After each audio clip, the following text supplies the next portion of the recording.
And we are live, family. Welcome to Conversations with Brother Asar. I am your host, Asar Imhotep, from the Bantu Institute for the Advancement of Science and Culture, and 1 millionth of the members of. Hold on. I am your host, Asar Imhotep. Of course, we forget to turn the phone off. Okay, so at least I know that I'm live. So, hold on one sec. Always these technical difficulties. Anyway, as I stated, I'm Brother Asar Imhotep with the Bantu Institute for the Advancement of Science and Culture, and the Armor Raw Squad, and a host of other organizations and groups. And it's been a minute. Y'all know I kind of sporadically spread these conversations out on YouTube as not to flood my YouTube page with a whole bunch of conversations, so that when I bring you something, it is meaningful and useful and something special. So in the tradition that I have, usually when I go to conferences, if the conference itself is not streamed live or there's no videotaping, so to speak, then what I normally do is I come right back around within a week of the conference and re-present my presentation to my YouTube channel. So within that spirit, there was the ASCAC, that is the Association for the Study of Classical African Civilizations, their annual Kemetic Studies Conference. And this year it just happened to be here in Philly. And so I submitted an abstract, and it was accepted, and I attended. It was just this past weekend. I think, what was it, March 15th through 18th, something like that. It's probably like a total of 4 days, 3 days of actual conference, and then the fourth day more so for the administrative aspect of it. So that wasn't really open to the public. But so I presented there. It was accepted, very well, and I had a good time. This was actually my second ASCAC conference, national conference. So the first one I ever attended was in Atlanta 2 years ago. I didn't go to the one in New Orleans. That was last year, but I've been to the regional conference that same year. So the regional conference didn't have one this past go round because we were hosting the actual national. So we just focused our energy on making that conference a success. I should say I just participated, but our region, the Mid-Atlantic region. So shout out to everyone who went. Shout out to everyone who wanted to go but couldn't go. And shout out to everyone listening live or catching this after the live because they couldn't make it for whatever reason. So without further ado, I am going to get started and say hello to my ironing board in the back. Should have moved it, but who cares? Anyway, so we're going to get started. We may have some guests either from the Sashu Ni Meta group or some of the Amara squad members probably come in and chime in later. So if we hear something random, that's more than likely one of them. But I'm going to get started now, and I should say that the presentation was initially 25 minutes at the actual conference, but since I have a little time here, it's going to be a little longer, and it is going to include some slides and things that I didn't have enough time to go over there, but they were bonus slides at the end. So I rearranged it so they're kind of more in the flow of the actual presentation. So this one will be longer because I will actually put up the video from the actual conference once that is done and sent to me And so, but this one will be more detailed than the one that I will upload later live from the conference. So just keep that in mind. So it's not going to be the 25 minute version of the presentation. It will be a little bit longer. And if you have any questions, please do not hesitate to post your question in the chat room as we go on. So I have my phone up, and so I'll be periodically checking. So if I don't respond immediately or something like that, just give me a little time, because this of course will be focused on the presentation. So shout out to Janelle, Chief X, Sister Melissa, she was at the conference. Hush Your Mouth, Seshu crew in the house, Brother Sean. Those are just people I just see in the chat, already. So shout out to all of you. Thank you for attending and listening. And I am going to get started. So I'm just going to share my screen. And yes, the entire window. And let's go to the presentation. So y'all let me know in the chat if y'all can see the presentation in full when you see it. Just give me a heads up and let me know that it is visible on your screen, the actual presentation, and not my smugly face at this moment. So all right, I see Sister Melissa said she sees the screen. So we're going to get started. So my presentation was actually on Friday, March the 16th. So today isn't March the 16th, but that's when I actually did the presentation. So, but the title of my presentation is Cyena-Ntu, Ancient Kemet and the Bantu Worldview. And I won't read all of the abstract, and so you'll just get the gist of what I am focused on, throughout the presentation. But as the title would suggest, I'm essentially making a connection between ancient Kemet and the Bantu cultures of Central, West, and Southern Africa, and arguing essentially that the ancient Egyptian language and culture belongs to the Ntu universe, or the Ntu family. So that's what Cyena-Ntu means. Cyena meaning family, and or group, member of, and then Ntu meaning being. It's the root of the word Bantu, meaning people in the plural, Muntu, the singular. So we'll get started. Of course, we like to give thanks to all of our esteemed elders and ancestors. Many who are on this page here are now deceased. Everyone in the center of this piece is deceased. So we should all know Dr. Ben, John G. Jackson, Dr. Jacob Carruthers, Ivan Van Sertima, and Dr. John Henry Clark. For those who can see over here, there's a very young Dr. Mario Beatty, Dr. Greg Carr, saying here, I don't know who this is in the center. Somebody can probably tell me. But, this is Dr. Mario Beatty is the current president of ASCAC. And you will see Dr. Leonard Jeffers. He was there at ASCAC this year.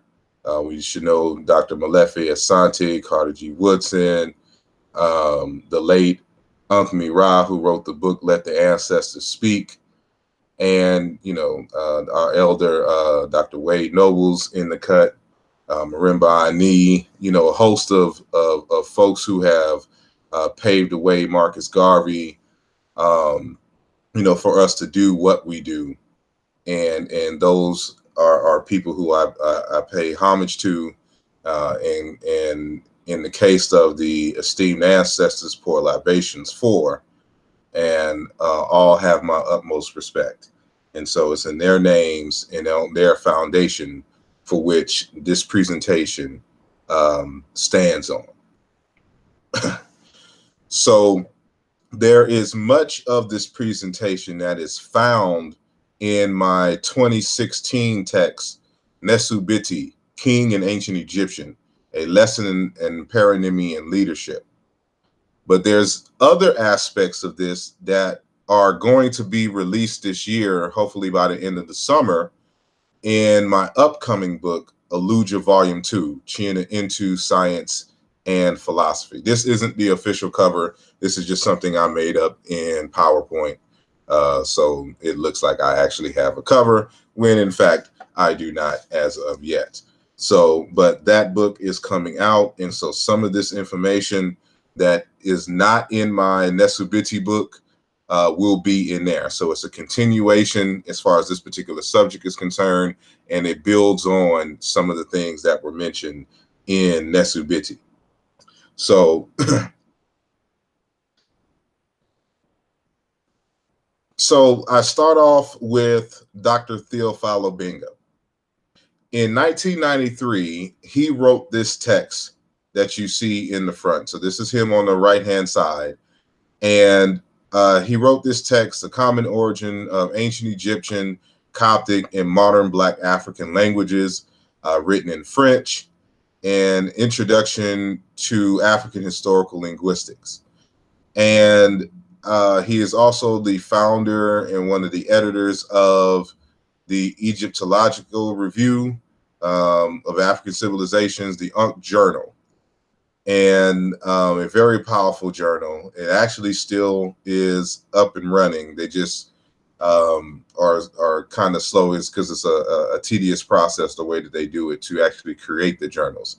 So this is a very important work. But this important work that we see here by Dr. Theophile Obenga, the aim of this text was to demonstrate scientifically and systematically that the ancient Egyptian language belonged in a family which included many of the other West and Central African languages. And so he set out to demonstrate this fact using his own native language, which is Mbochi, which is a Bantu language in the Democratic Republic of Congo. And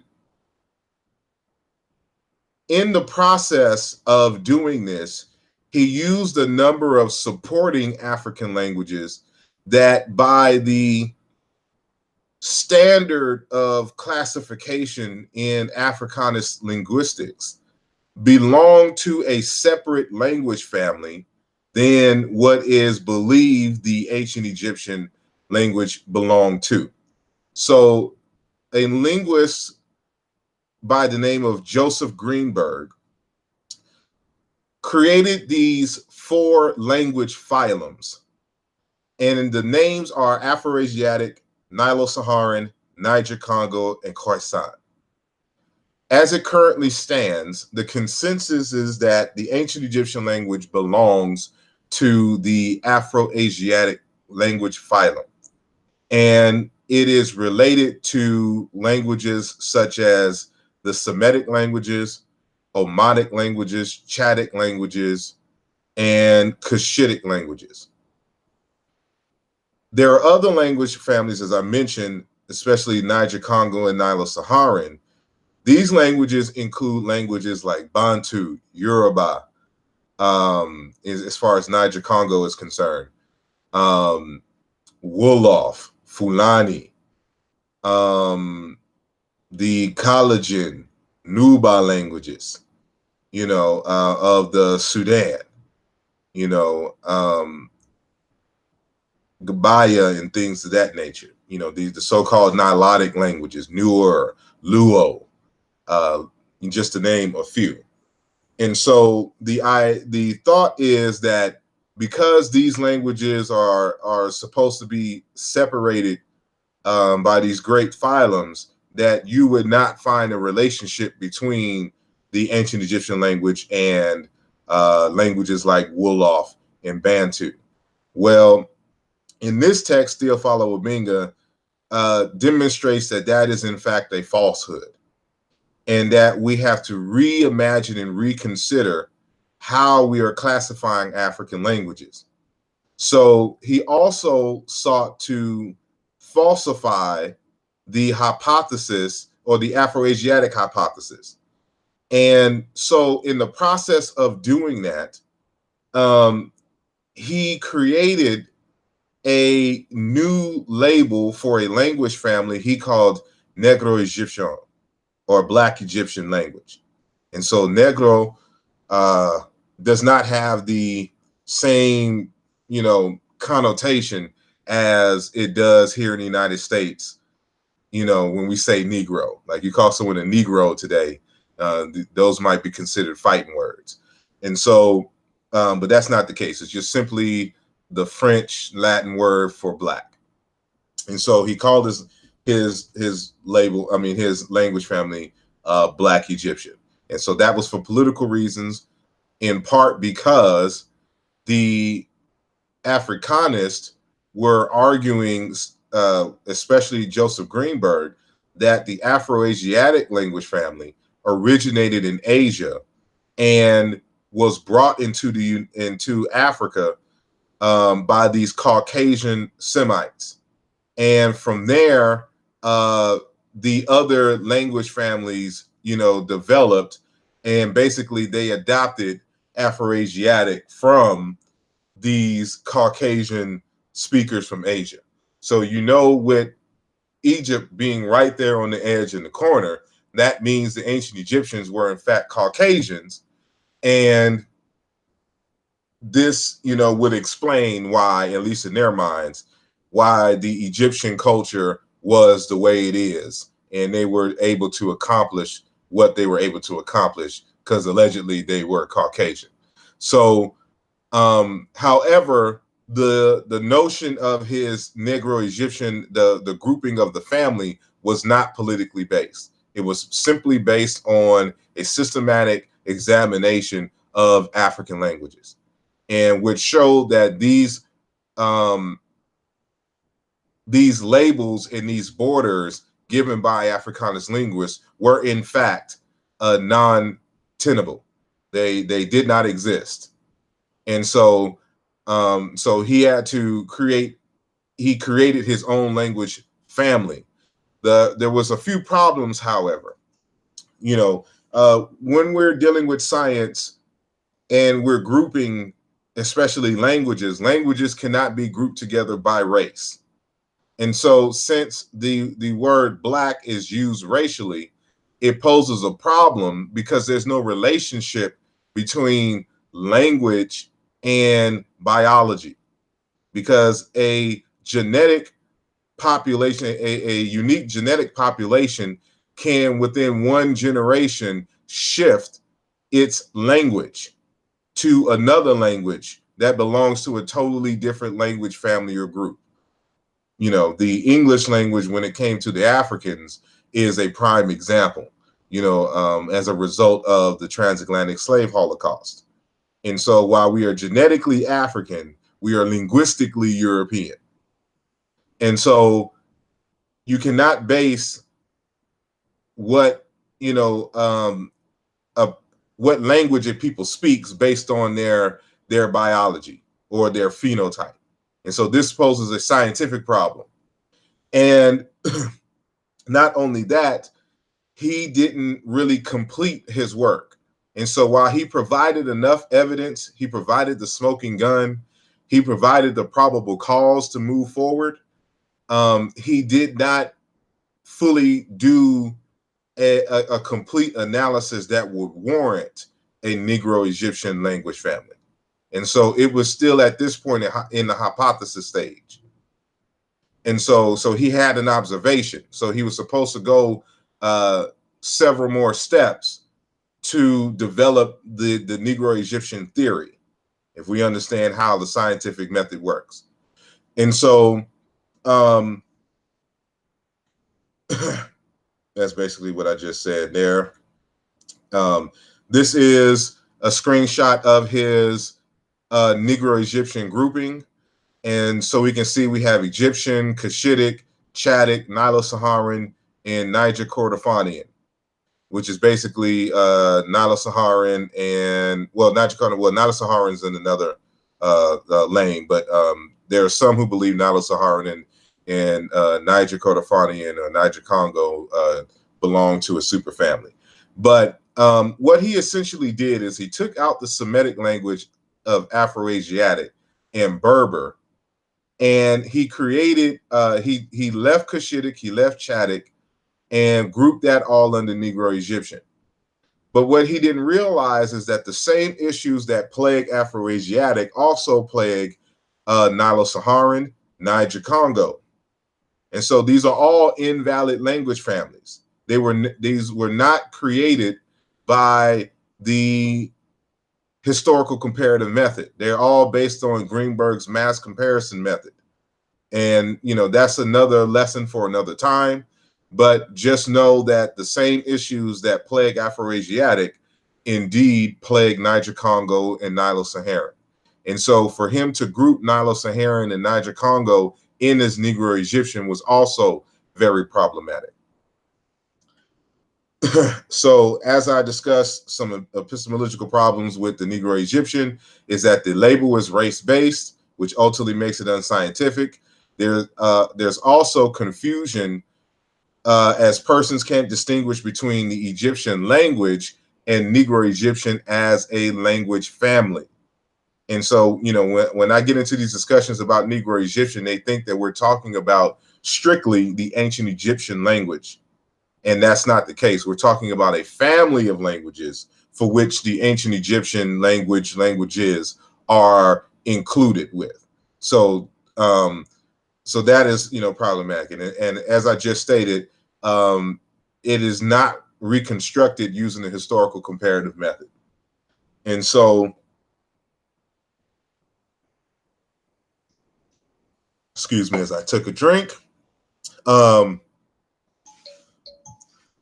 Hold on, I'm just checking something. Okay, so this is very important, that last point, because when we're doing historical comparative linguistics, we're not only reconstructing the parent language, we're also reconstructing the primal culture, the primal psychology, the primal history of a people.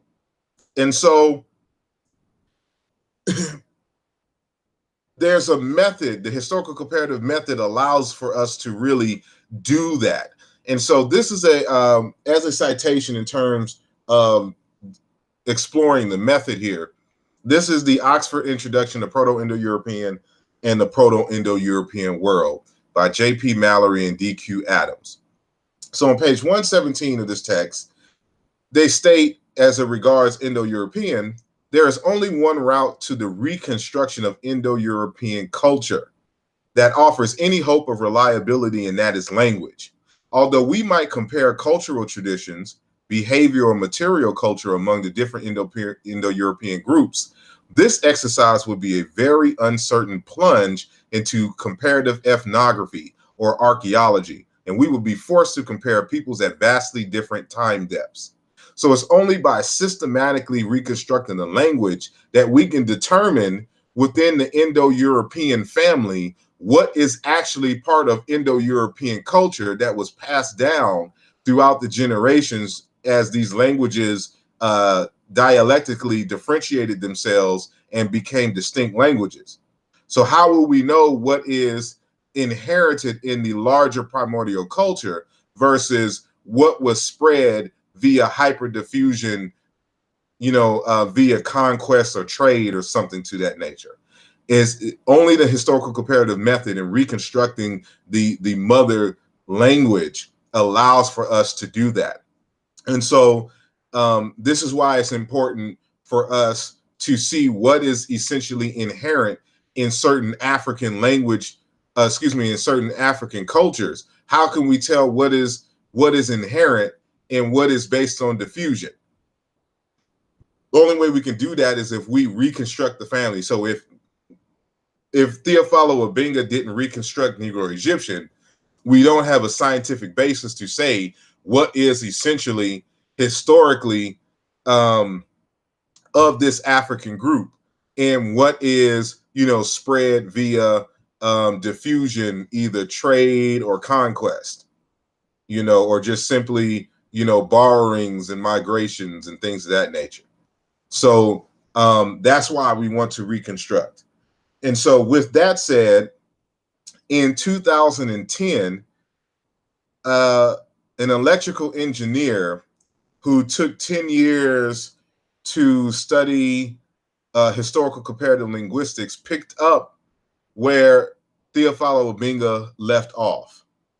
And he decided to take on the task of completing what Theophilo Obenga didn't complete. And so, but he did it a little differently. So Theophilo Obenga, as I mentioned earlier, essentially lumped all the African languages together and called it Negro-Egyptian.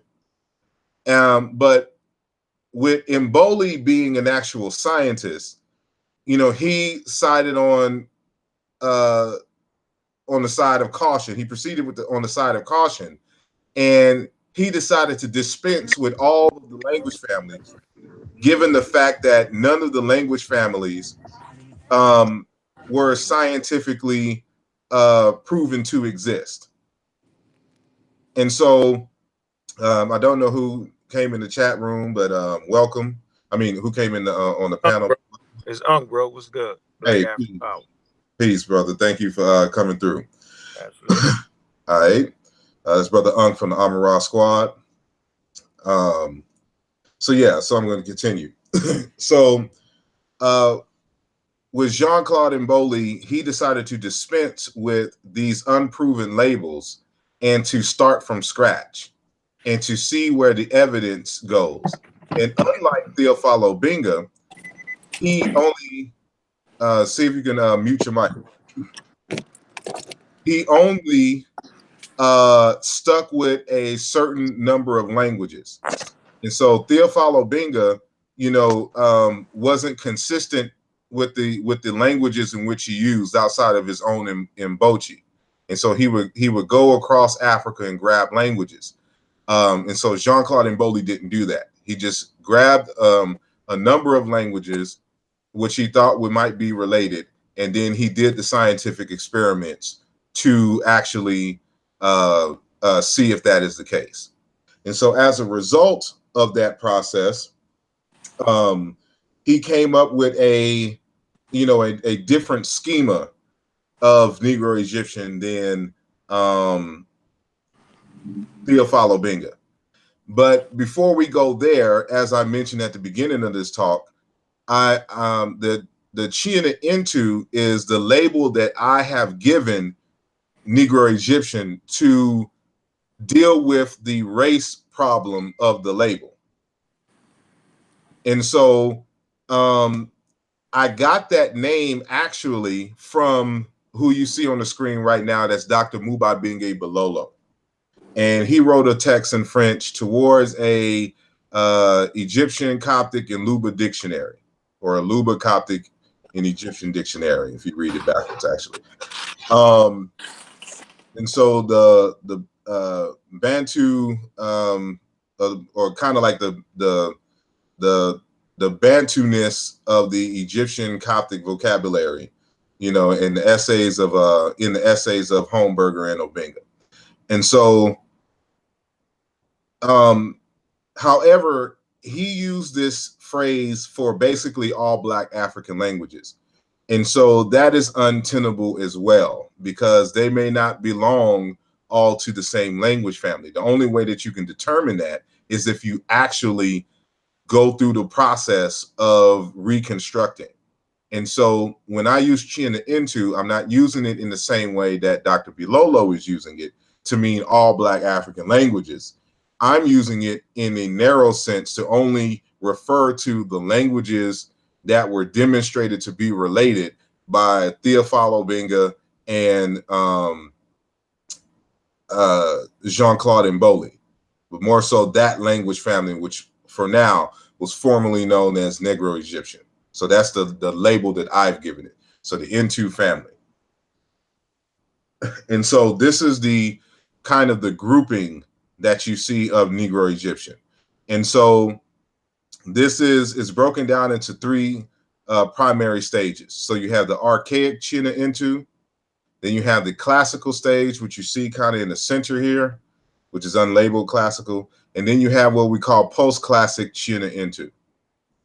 And, you know, the details of how all of this works out is beyond the scope of this discussion, but just understand that we are currently, you know, in the post-classic stage, and it's broken up into two different dialects, and which Mboli calls the Bere dialect and the Beher dialect.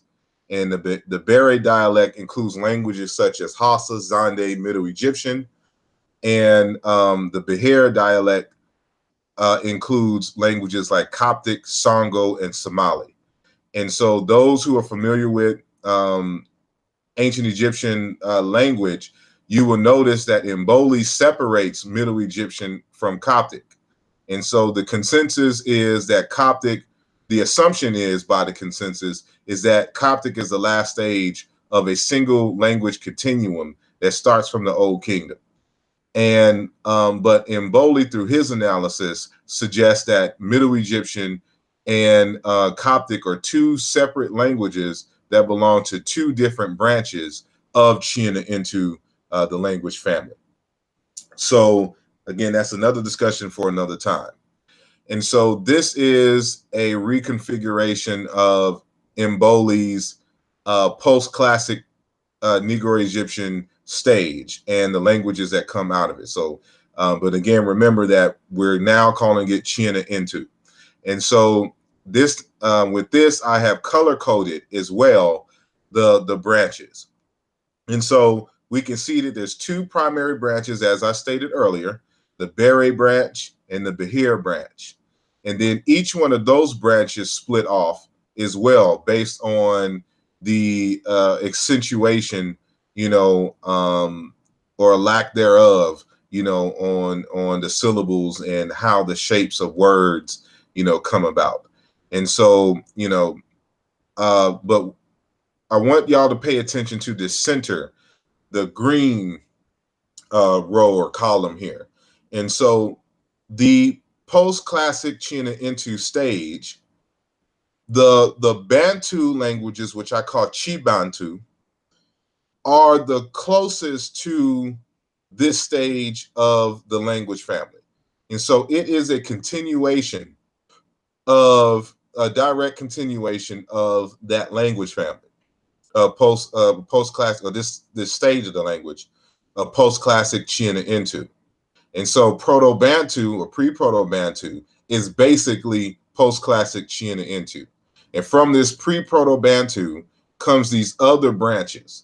This is why I label it the Ntu family, because it's all Bantu. All of it is Bantu, Chi-Bantu, you know, and so all of it is Bantu. And so that's why I call Chi-Bantu specifically what we would in modern days call Bantu languages. So Chi-Bantu, but all of these are Ntu languages, you know. And so, and I also included Sumerian in the Bere, the Para-Bantu Bere stage. And we'll get more into that in the upcoming book. And so I don't want to spend too much time here. So this is a map that I recreated. And so the proposed homeland of the Cyena-Ntu speakers being over here near the Great Lakes region, and the Chi-Bantu speakers migrating here directly into Central Africa, with the Para-Bantu Bere speakers moving towards into Sudan. And from this, you know, area in the Sudan, these languages spread out. So the Bambara, Hausa language, Zande, Middle Egyptian, and Sumerian.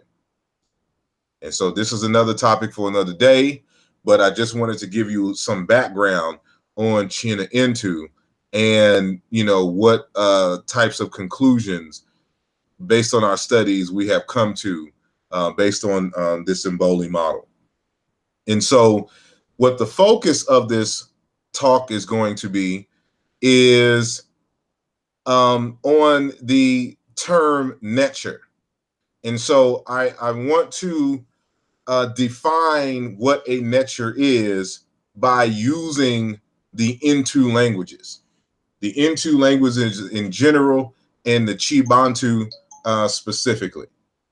And so for most of us, we should know that the word nTr, or how we define it as nTr,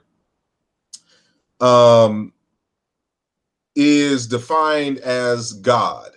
And there are a few folks who are who do not like the term God and says it's not accurately defined, or it's not able to accurately define African conceptualizations of the divine and divine forces. And I'm here to say and to demonstrate actually a little bit later that that is in fact incorrect. And we say this because throughout our studies, we've discovered that there is a relationship between Indo-European and African languages. There's a history of contacts and of borrowings, a large part of borrowings into the Indo-European languages. And so they have a lot of African vocabulary and inherent since Proto-Indo-European times. And so we'll get to that a little later. So let me look at this chat real quick. Where did the Coptic come from if it's a separate, distinct from the Kemetic language? Coptic is still a Kemetic language in the sense that African Americans are, you know, American citizens. You know, we exist here in, you know, America as a distinct group, but for the most part, we're considered Americans.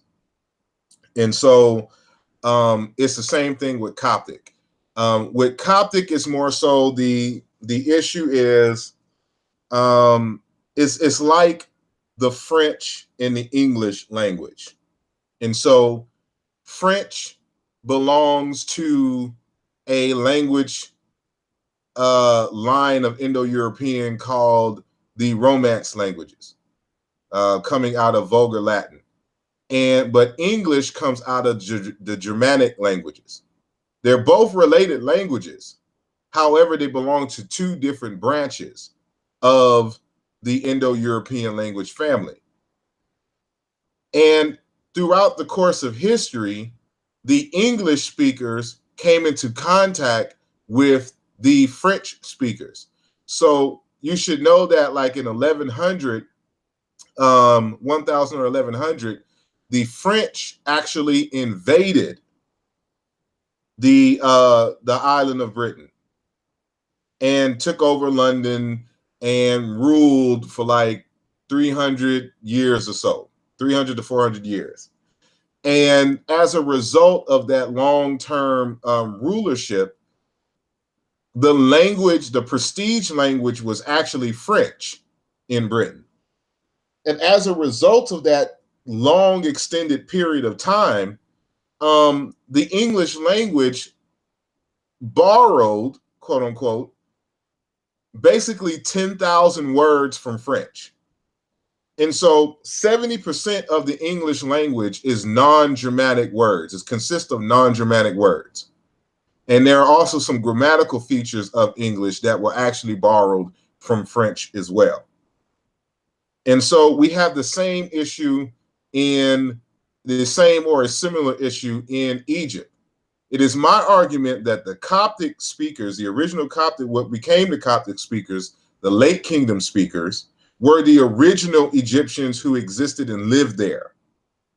The Old Kingdom, Middle Kingdom Egyptian speakers were the invaders who came from the south and united the two kingdoms. We keep talking about the two kingdoms, but what was the other kingdom? This is what we have to ask ourselves. And so there were other groups who spoke indigenous languages there in the Nile Valley. And so remember that the Sahara is drying up at this time, and it's pushing migrants further and further into the Nile Valley and along the Nile River itself. And so you have different ethnic groups, different languages being spoken there.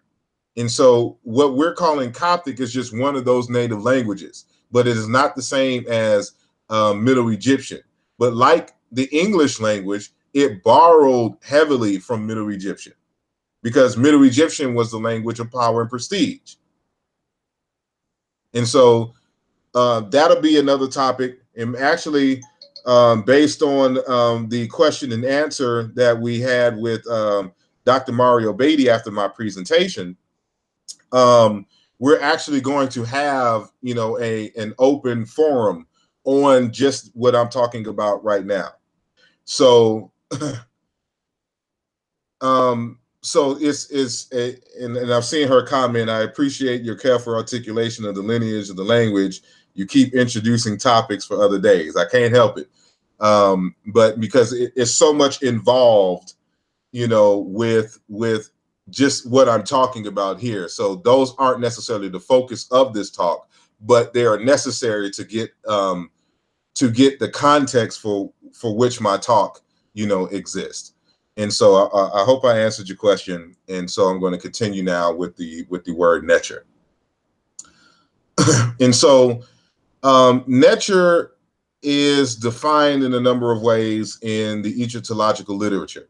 And so in one text, The Complete Gods and Goddesses of Ancient Egypt by Richard Wilkinson, he notes that by examining the word's use in the Egyptian text, it is clear that it actually, the word nature, encompasses a far wider range of meanings than the English word God.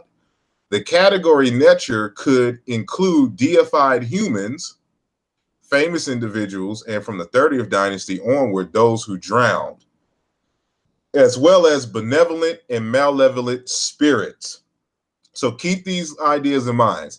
Deified humans, they could be alive and or deceased. So deified ancestors, and remember, for those who have my Nesubiti book, elders are considered ancestors as well in African traditions. So there's no distinction because it's based on age. And so deified humans, and benevolent and malevolent spirits. So the concept of spirits is nature defines, and so this is going to be critically important. So just keep those things in mind as we move forward. And so the word nature can be found in a number of African languages, and so here are some that have been proven to be cognates of ancient Egyptian language. Ancient Egyptian nature. And so, of course, we have Coptic, and they pronounce it Nute. The R is dropped, and there has to be an explanation for the diphthong for the newt in Nute. In the Songo language, this is pronounced Toro. Zande is Toro as well. In the Tree language of Ghana, it's Ntoro. In the Ewe language of Benin and Ghana as well as Tro. And in the Wolof language is Tor. So it's guardian spirit, spirit of the patrilineage, spirit, protector God. This is how this term is defined in these languages. But we're going to go deeper. These are drawing representations of the hieroglyphic symbol for the word nature. And so it has evolved over the years. And the one on the right is it actually resembles the earliest, but the one on the right is actually a kind of a late kingdom representation of nature.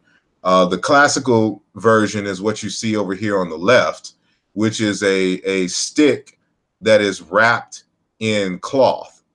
And so for those who have my book, you also have been introduced to this concept called paronymy and the rebus principle. And so because the word nature sounds like the word or the word nature, cloth, sounds like the word nature for spirit and God, and word nature for staff or pole. all three of these concepts are merged together graphically into the symbol that you see on the left.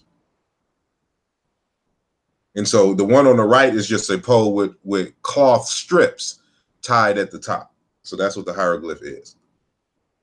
And so here are the earliest signs of the word nTr. And so you can go to a website called www.potmark-egypt.com, and you can see some of the basic signs that you will find on pottery in ancient Egypt. And so here's the word nTr, in this top left corner.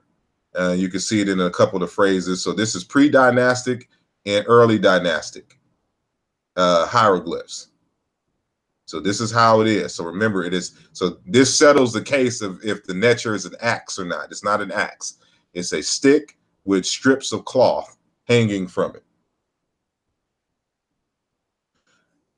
And so, you have anything to say, Brother Unc, while you're here?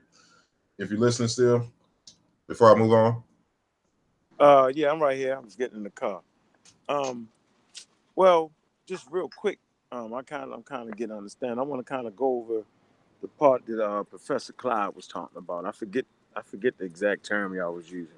Okay. You know what I'm talking about? Well, he kept saying it wasn't evidence. Something he kept saying it's not something. He was like, no, we didn't have to have that. What did he kept saying over and over again? Was he talking about the I think we gave him the P or something he was saying. Oh, you talking about the aspiration? Yeah, okay, yesterday Asper he kept saying that over and over again. So if you can kind of explain what that is, what he meant by that, and how, if he is wrong with his assertion that that particular thing is needed to prove to prove the point. Well, that's kind of a bit off topic because he was talking about Mboli's reconstructions on the word cattle.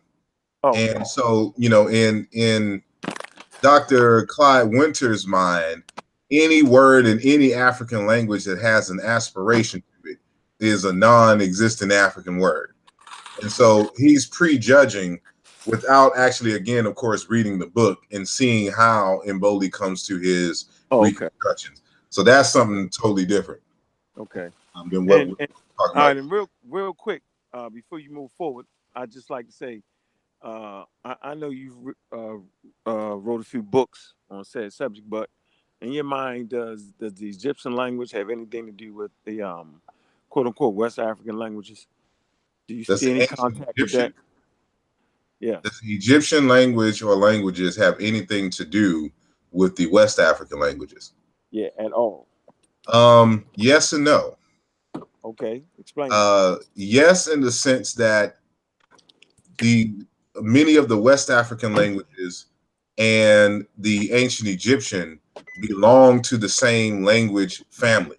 So that's what we're talking about here. So Negro-Egyptian is, consists of Bambara language, which is in West Africa, Wolof, which is in West Africa.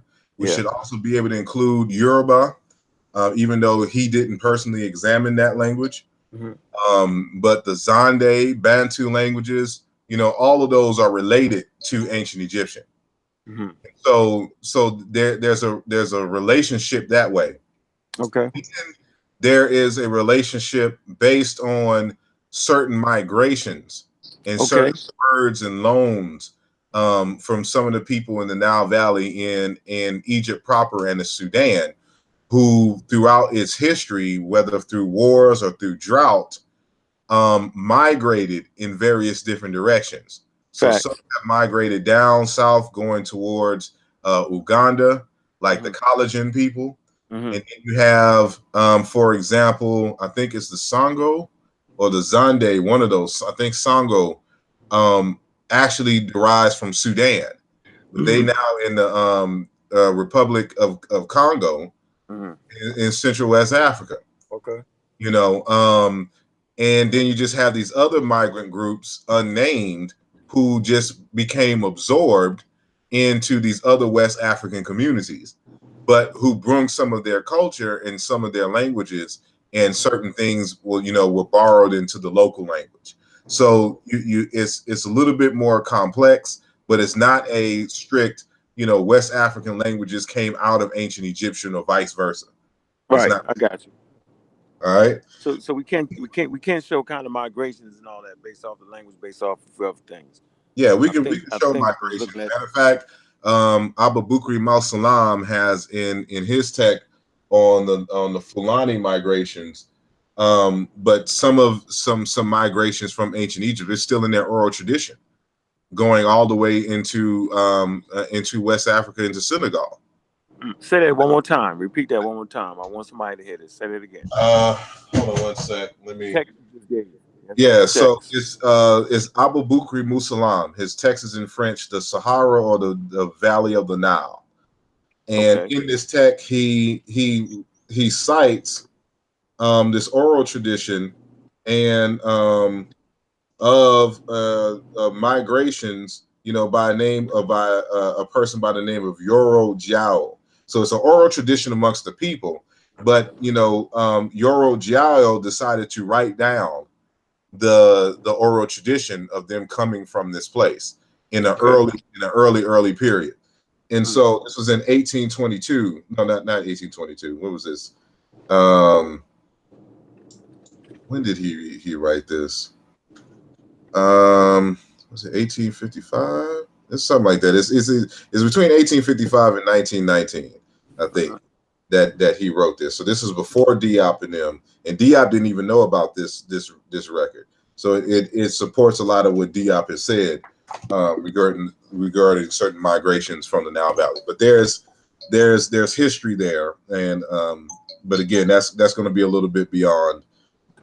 Yeah. I was just trying to because I mean I understood those connections, but Yeah. was kind of challenged on that lately. You That know, there is no proof that there is no type of connection between those two African nations. None yeah, at they all. haven't talked to Can't the prove right people who read the right text, it. and so we'll definitely, we'll put them on the hit list too Yeah. for 2018. So Yeah, we'll put them on that's that hit list. We'll do that. we'll do that. Respectfully. Yeah, it's a team. Remember, I'm not gonna bring it. I'm not gonna bring that. I'm not gonna bring that out. Hey, But they can get it too, because anybody you did can. too. Everybody, no one's above the crew. Yeah, no one's above that. Nope, no one's above that. That's a fact. All right, but go ahead, man. Continue your lesson, man. I'm enjoying all right, it. no doubt. Okay, so yeah, so now we're going to get on the pronunciation of the word nature. And so I just wanted to cite two texts here that shows you how the ch part in nature came about, and what is the more ancestral pronunciation. And so this, what I'm citing, what you have on the screen right now, is from a text called Semitic Languages, an Outline of a Comparative Grammar, 1997.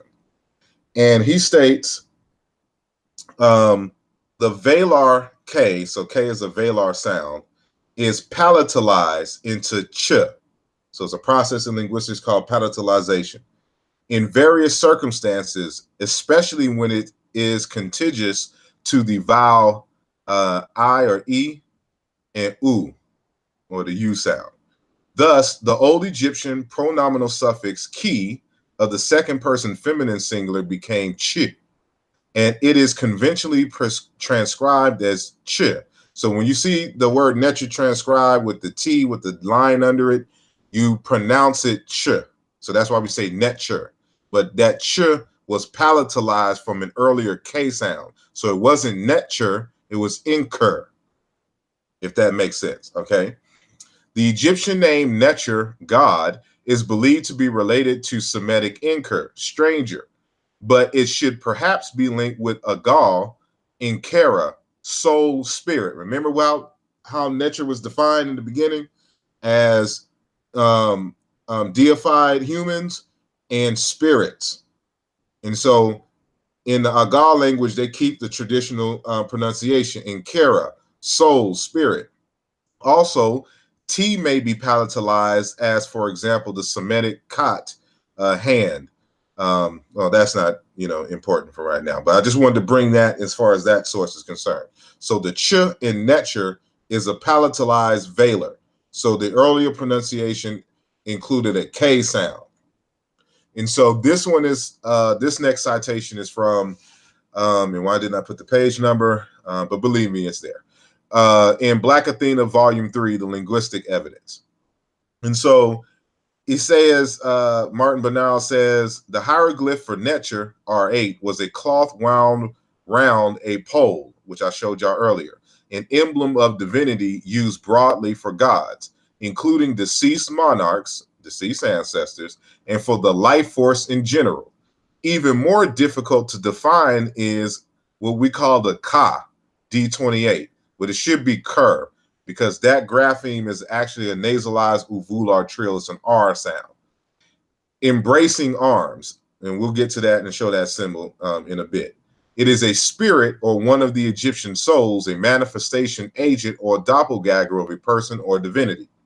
Interestingly, nTr and Ka may well have a common origin. This is important, and we'll prove that that is in fact the case.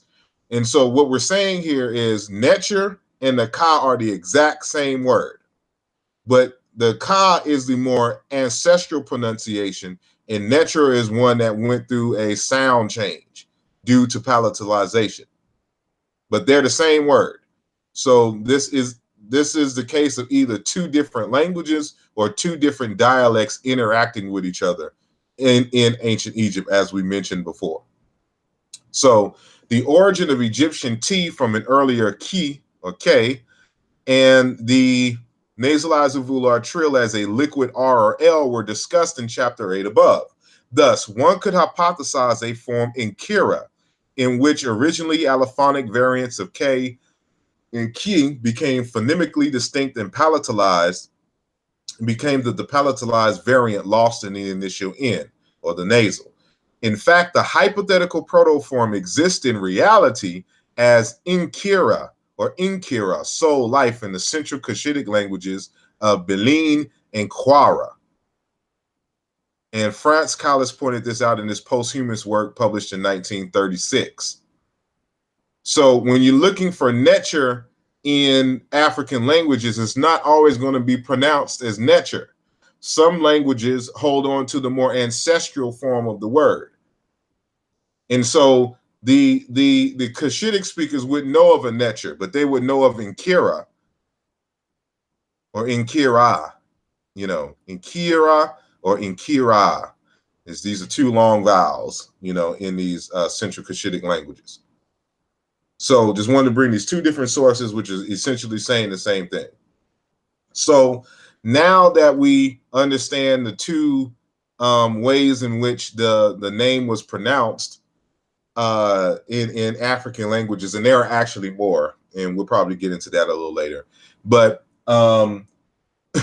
we also have a pronunciation called Adro in the Lugbara language. They exist in Sudan. And so they don't say nTr, they say Adro. So they lost the N prefix, and it's just Dro, kind of like Tro in the Ewe language in West Africa. So in this text called Lugbara Religion, Ritual Authority Among the East African People, he says that I translate Adro or Adroa as God. Although the correspondence of meaning is not exact, Adro, the basic form of the term, refers to a personified force outside of the control and beyond the understanding of living men who are its creatures. Indeed, unlike our term God, Adro is used also to refer to a category of objects which are manifestations of divinity and beyond the control and understanding of men. So keep that in mind. They're saying that it's outside, it's a force outside the control and beyond the understanding of men. So it's that which is, it is that power behind what we can see that make things happen. So many apparently miraculous things are called Adro or nTr, such as what I have called the guardian spirit of man, or even matches. The word is sometimes used for testicles, which is unique because the word testicles, there is a variation of the word nTr.w that has as its determinatives 3 testicles. And so that's interesting. And for the power of procreation, so that's why you would have it. Because a nTr also has to deal with a family person, a parent, somebody who creates or makes, who gives birth to children. So Adro lives on earth, especially in rivers. He is also found in large trees and thickets and on high mountains and rocky places. He is in every stream. Adro is common to all Lugbara. In addition, each clan has its own spirit called Adro. So you have a personal spirit called Adro, and the clan is a dispersed group which is not concerned in corporate activity. This spirit is also a manifestation of God's power, and in many cases is thought of as having been a distant ancestor. So you can see this is a very encompassed term, but this perfectly defines how nTr is used, of course, among the Lugbara in the Sudan, but in ancient Kemet as well. Basically, everything is a nTr. And so when you look into the ancient Egyptian script, that's exactly, how it is used. So you have a town nTr. Everyone has their own nTr. nTr in the river, nTr in the trees, nTr in the mountains. Everything has a nTr because it's a spirit. Okay. And so we're going. Spirit. I'm sorry.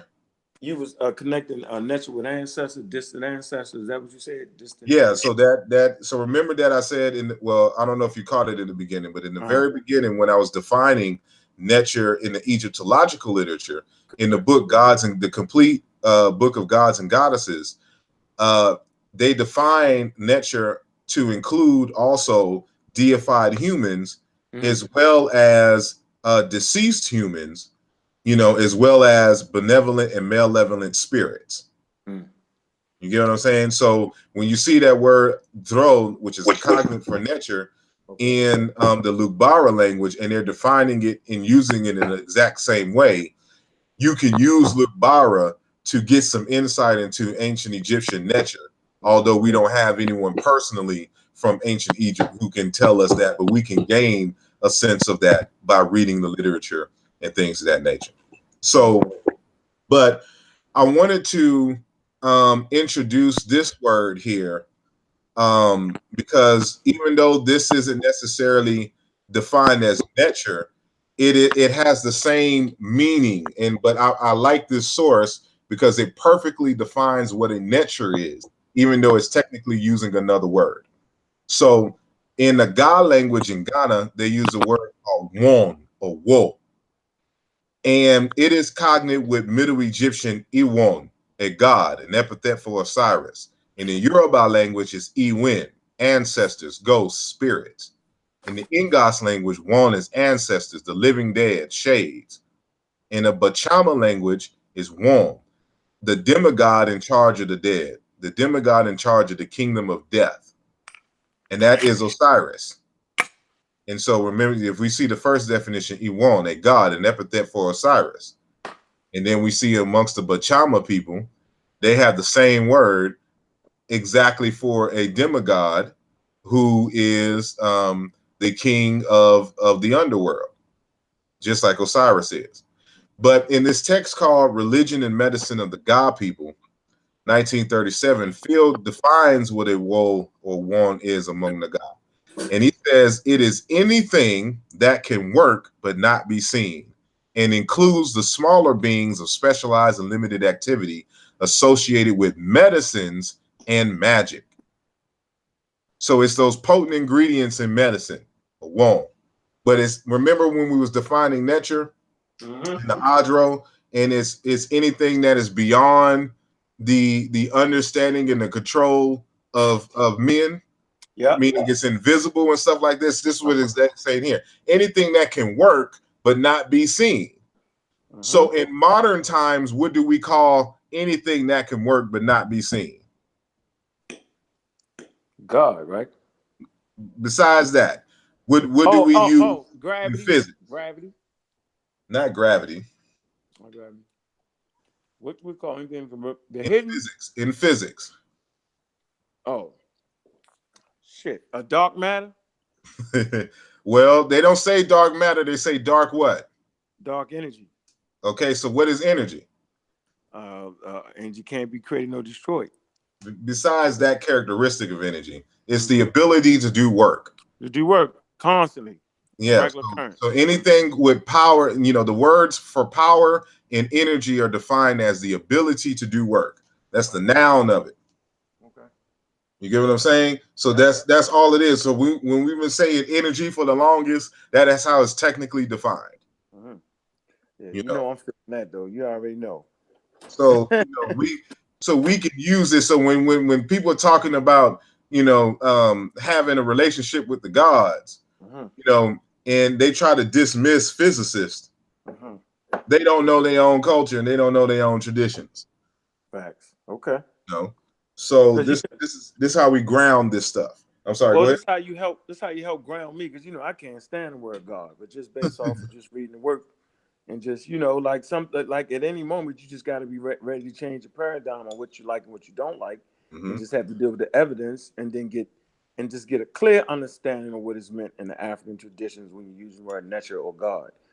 I think that's where you help me out the most. You know what I'm saying? Because I'm a real black atheist all day long when it comes to that monotheism and the whole 9 yards where they portrayed it. But just understanding African traditions, actually helps you get the totality, of understanding just what we was talking about. And I think that's important for everybody to really get that. So this is an excellent class. But continue, brother Sal. No doubt. So now we're going to get into a little bit of linguistic stuff here. And so remember that, nTr is, how we spell when we transliterate. So those who are familiar with hieroglyphs and how to transliterate, that we transliterate it as N, lowercase n, capital T, and then R for nTr, because they didn't write their vowels.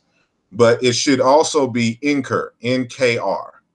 And so in the related languages, you will see that it is what we say, like Nkara and things of that nature. But the word nTr is built off of a root R. And so the ancient Egyptian language, and I'll be going to this more in the upcoming book, is a monosyllabic language built off of a consonant vowel word structure. And so what you see in Egyptian is, a lot of monosyllabic roots with a number of prefixes and suffixes. So the same root that gives us nTr gives us these other variants that you see over here on the left in Chicam or Egyptian. And so we have this word, we say eerie on the right-hand side. Okay, I'm using my wrong mouse. Okay.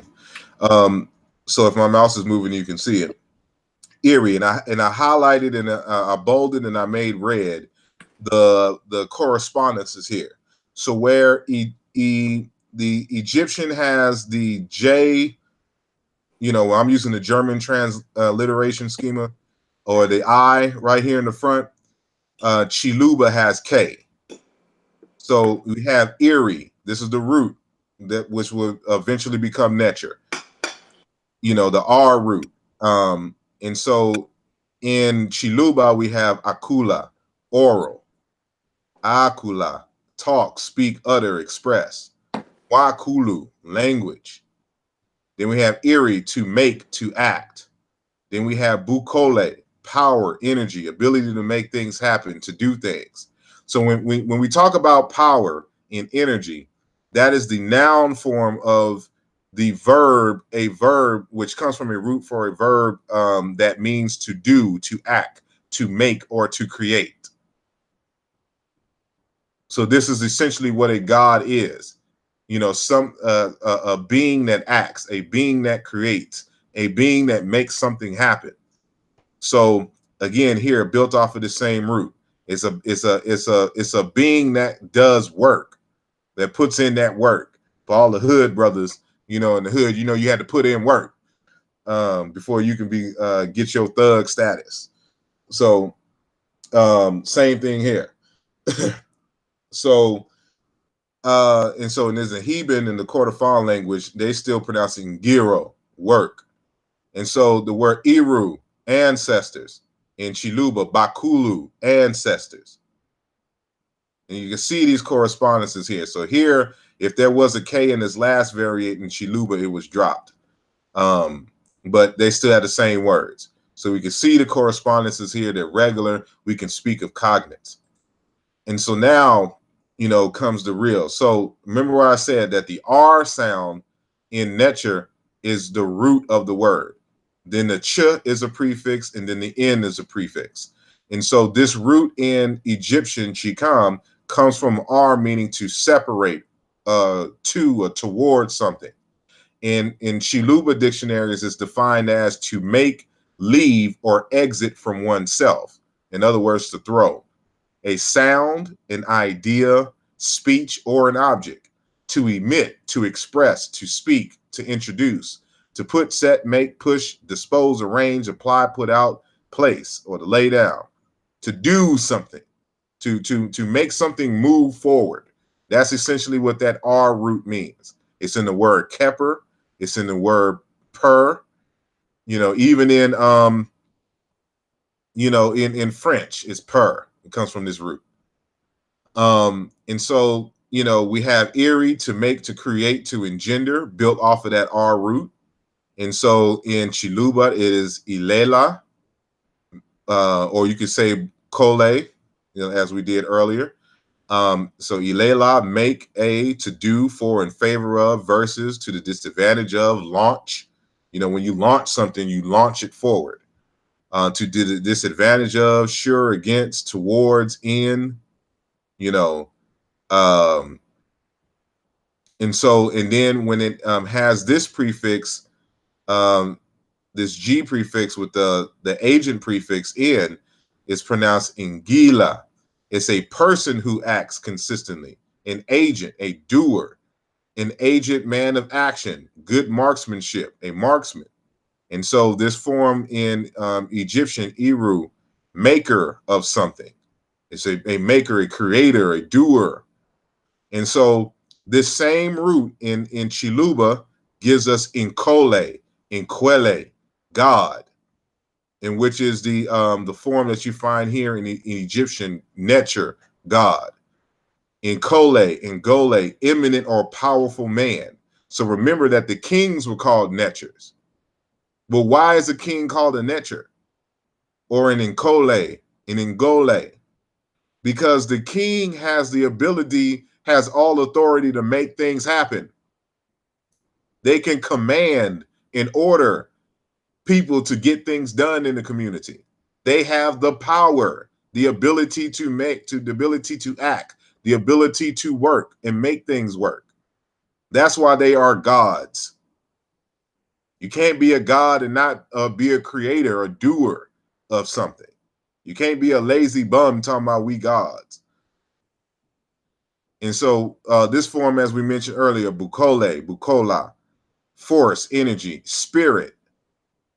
So when we're talking about a spirit, what is a spirit?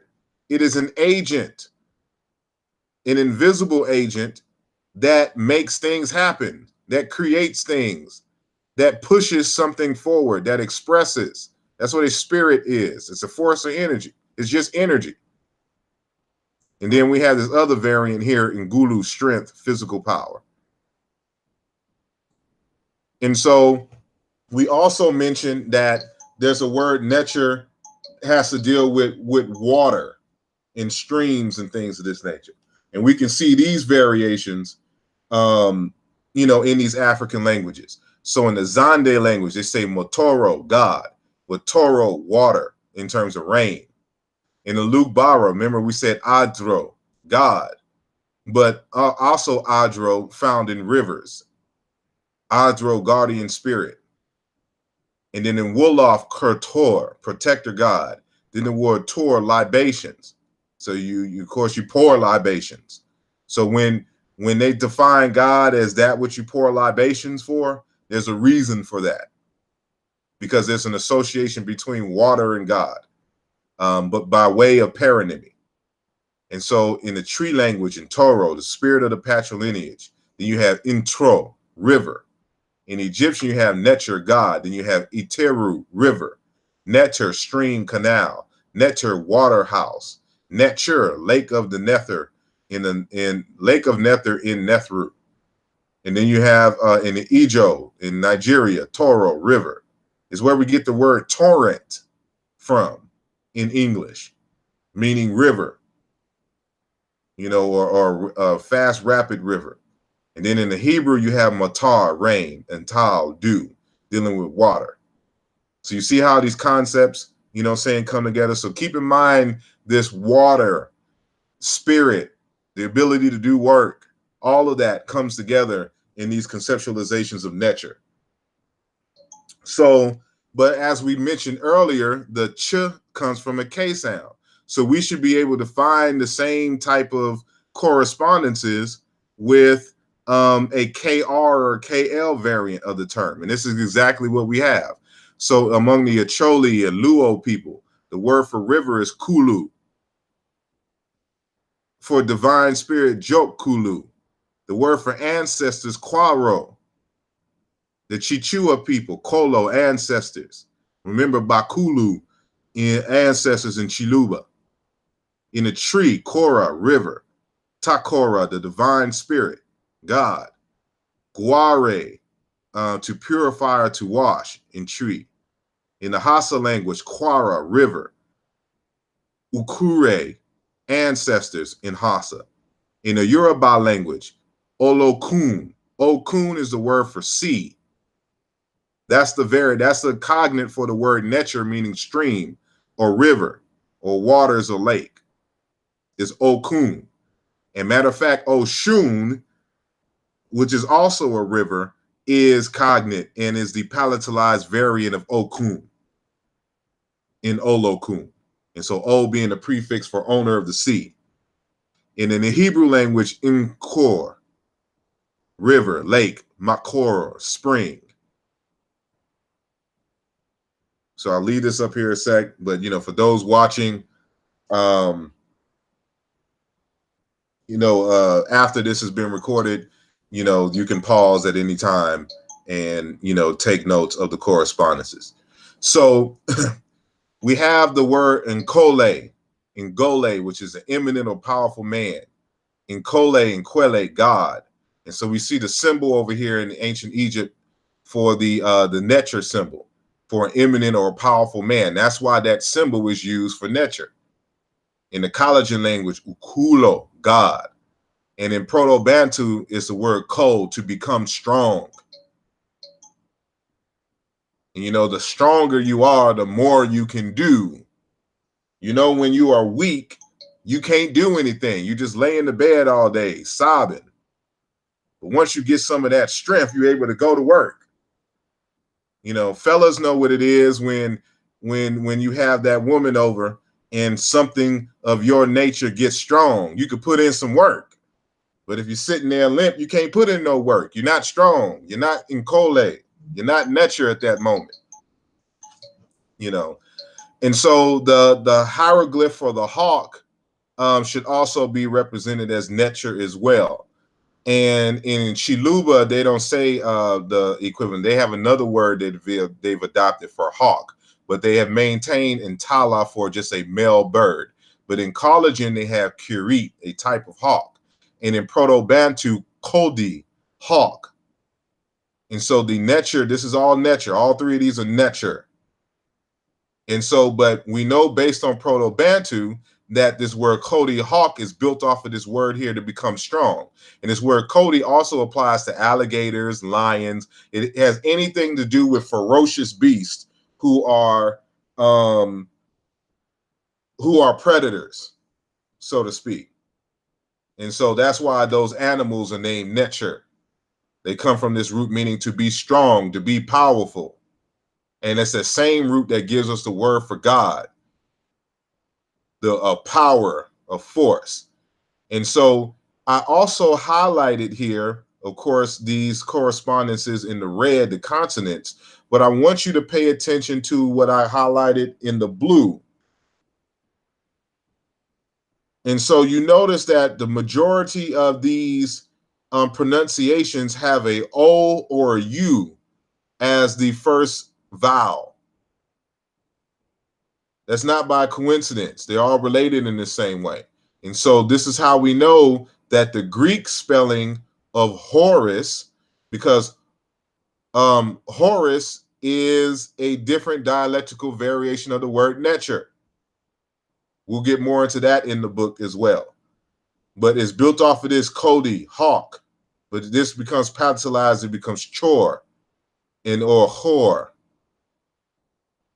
And so the Greek Horus. So when people talk about Horus, is not the pronunciation. It basically is. You could just say hor if you don't want to use, or horu if you don't want to use the Greek S suffix. It's in the word Hathor, which is het hor in Middle Egyptian. But it tells you here that that should be an O. And I have this picture of Dr. Khalid Muhammad, because when on the day that I was doing the presentation, before I did my presentation, I did mine after lunch. So while I was waiting in line for lunch, it was an elder there who said that, you know, I walked in pretty strong, you know, like a god, and that I reminded her of Dr. Khalid Muhammad. And she was bigging up and praising Dr. Khalid Muhammad, saying that when she was in New Orleans, when he was in New Orleans to visit, so I assume that she is from New Orleans. When he came to New Orleans to visit, that she and her friends and colleagues, you know, followed him around that day, and they said that, you know, his essence, his aura, was that of a eminent God. And, you know, when she said that, I immediately went to this screen that you see right now in my presentation, because of the Nkole Ngole, eminent or powerful man.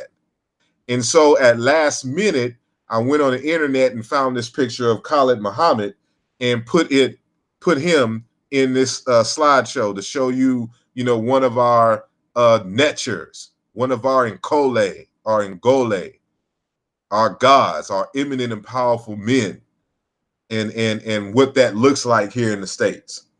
And so big up to the sister, you know, who reminded me of that. And so, as I said earlier, so those, you know, we'll go back. So when we see here, we see O's, O's, O's, and U. And we see O's, O's, and U's as predominant. And so even when those variations of Nether from those other languages, you see T-O, it's a type of O sound. In Toro, Nute. W, this, you know, which is a W, is Tor.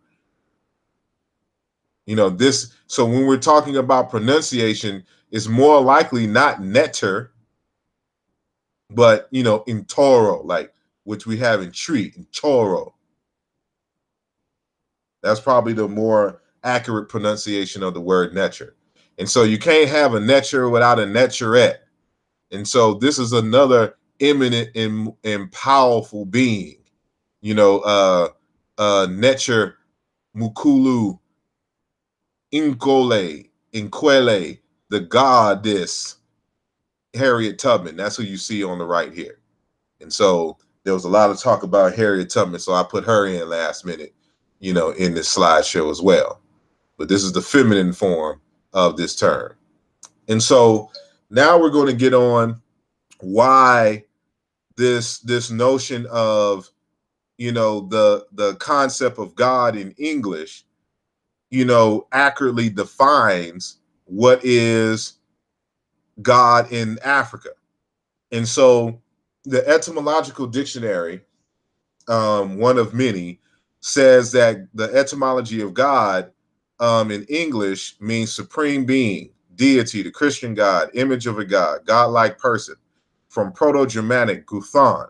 Sources also of Old Saxon and Old Frisian, Dutch God, Old High German Gott, German Gott, Old Norse Guth, Gothic Guth, Proto-Indo-European Gut, that which is invoked.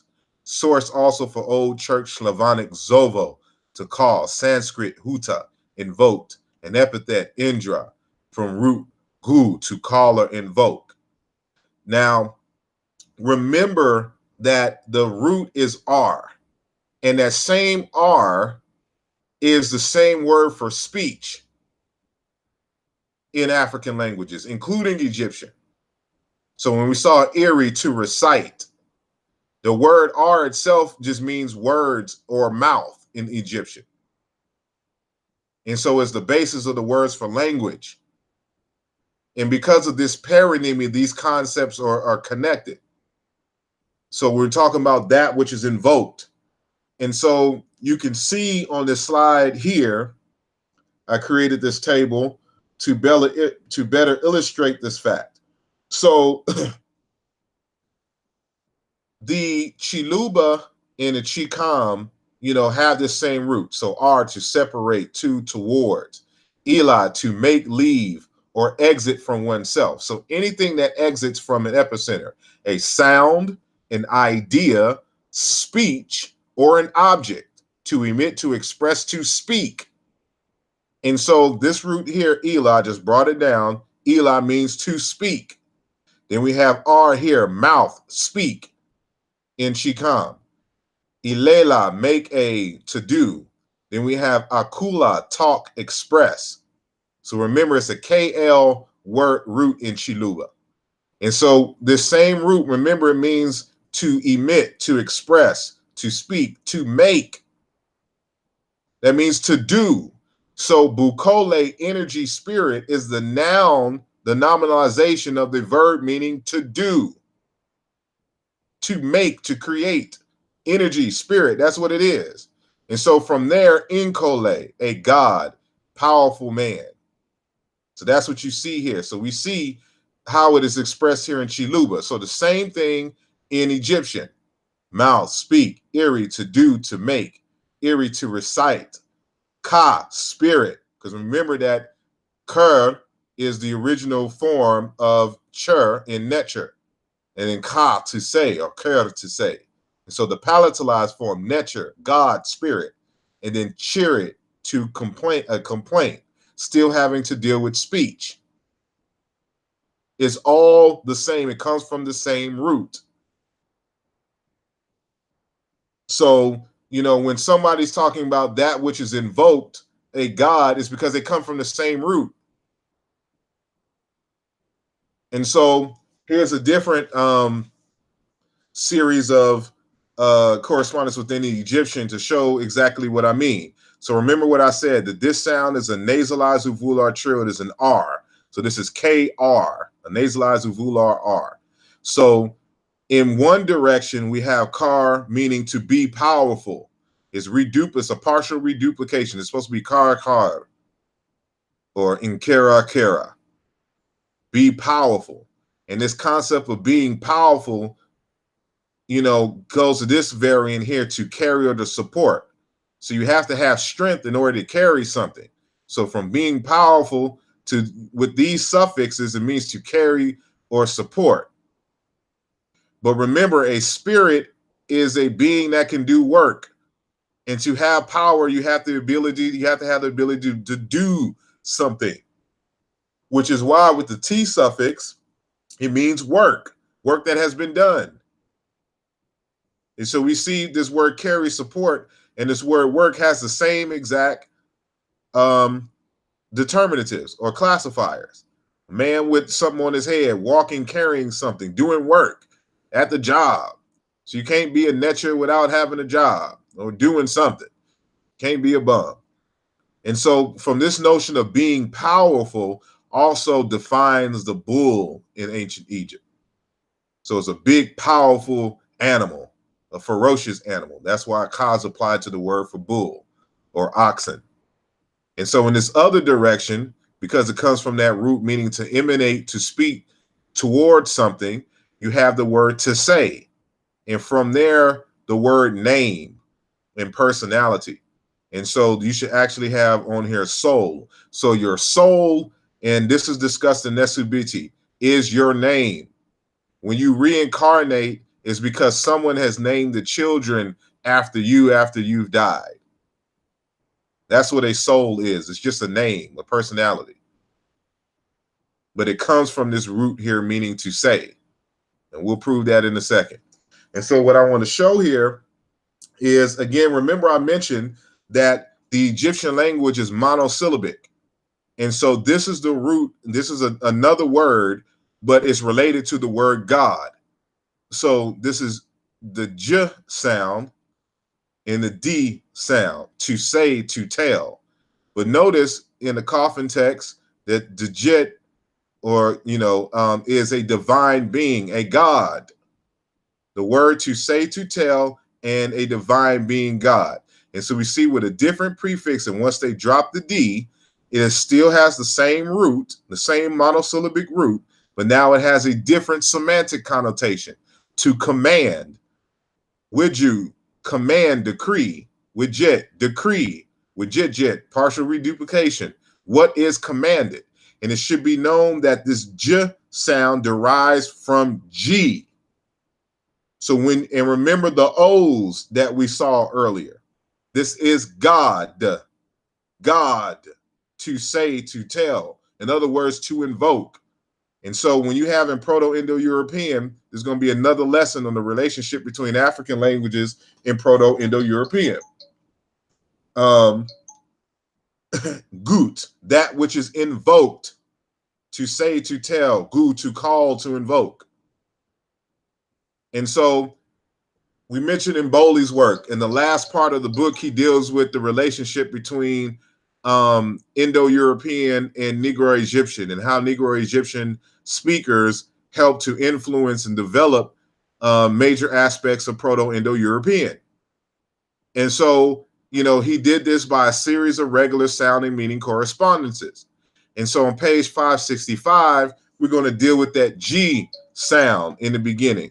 So he says here, G from Kui corresponds to Middle Egyptian J. Remember what I said earlier? That the J, became the G, became the J sound, or at least, this in Middle Egyptian. And so he says, and I translated from French, this correspondence shows that the primitive form of the noted Proto-Indo-European consonant G is Kui, which brings it closer to Q or H. I can't pronounce because that's the glottal stop. H. Delabelization, and explains its transition to G in the historical languages. It is permissible to consider that the Proto-Indo-European aspirate G originates from HG, as indicated by the internal correspondences to the Proto-Indo-European between G and J. So these are two different sounds. It's the aspirated J and this G, a G.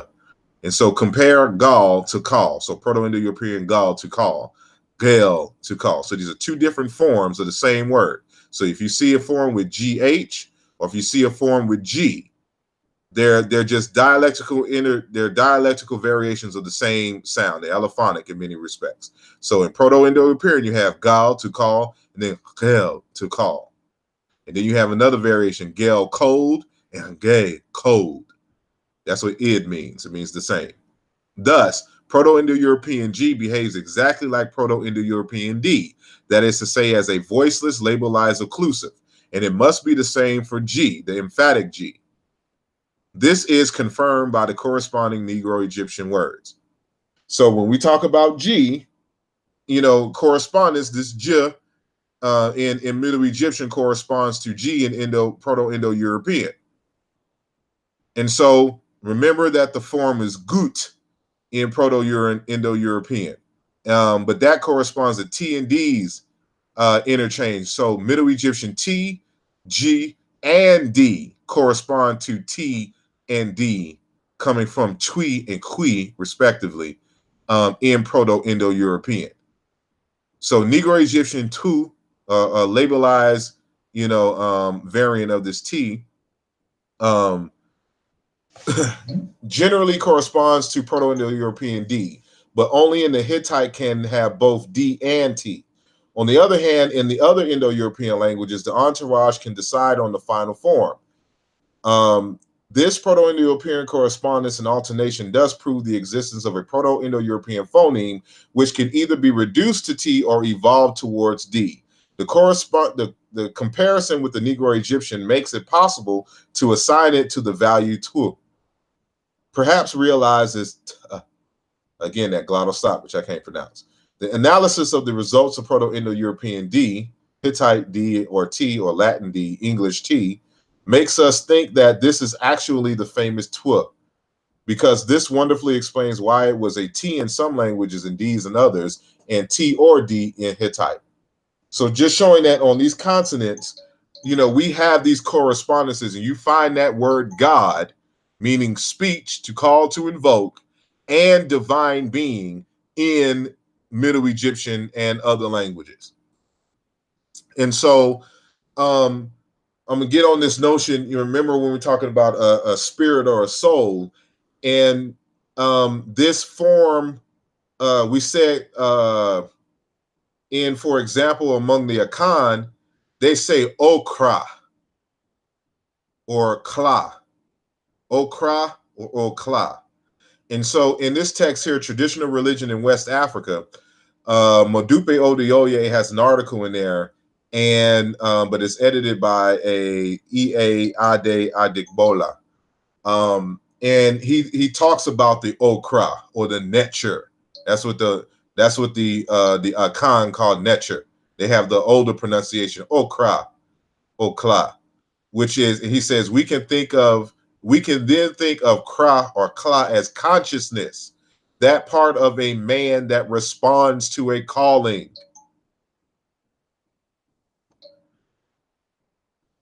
In Dr. Anthony Ephraim Doncourt, in his text African Religion Defined, a systematic study of ancestor worship among the Akan, he says Kwame Gayeki, for example, maintains that the okra is located in the head, although in general the Akan believe that the seat of the okra is the shoulders, or that the shoulders balance the soul in the head as the head.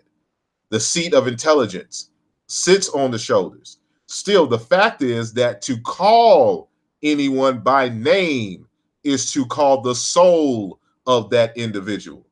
And since the soul is an intangible agency, it is assumed that the dead has appeared in spirit.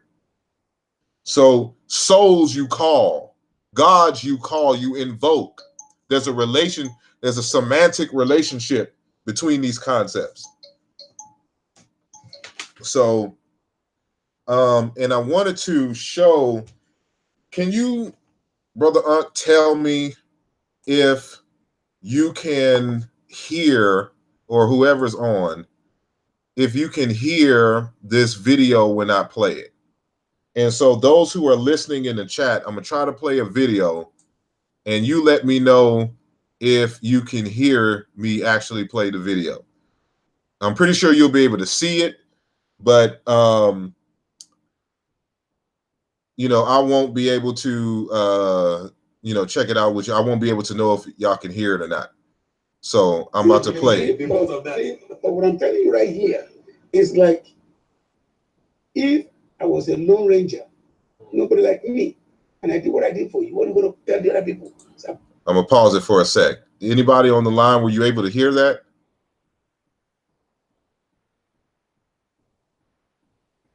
Me playing the video? Is anybody still left there?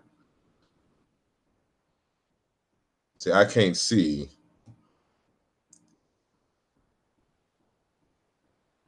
Me playing the video. So you heard the video when I was playing it, correct? I see Mr. Black Culture. Yes, I hear it. Not me speaking. I just want to make clear. Not me speaking. I know y'all can hear me, but when I played the video, could y'all hear it? Okay, so I'm about to play this from the Babalawo, and this is a Babalawo in who used to live in Atlanta, and so he's going to demonstrate what a god is and why the association to call or to invoke that which is invoked is actually accurate when describing a god. So I'm about to continue playing. Okay, thank you, everyone. Apart from miracle, exactly. Thank you. And also, if I do this and I invoke this into this, and I said into this to rise up, you call it miracle. See, African people get power. Are you gonna do that now? Of course, African people get power, but when we do our own power, you call it black magic. If it's a white man, you call it genius. It's a shame, because God gives everybody their power. Okay? Now, if I invoke this now, it will rise up. It will be staying down my hand like this. But if I invoke it, it will rise up. I said, no, video guys on the piano. Okay, the year form. Okay, my love.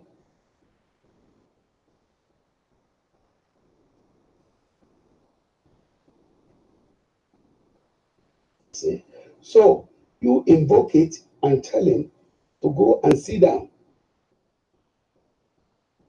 And Joko fi balẹ̀ talagbẹ̀dẹ. Joko, ṣẹ́gbẹ́ bí mọ́rin ni.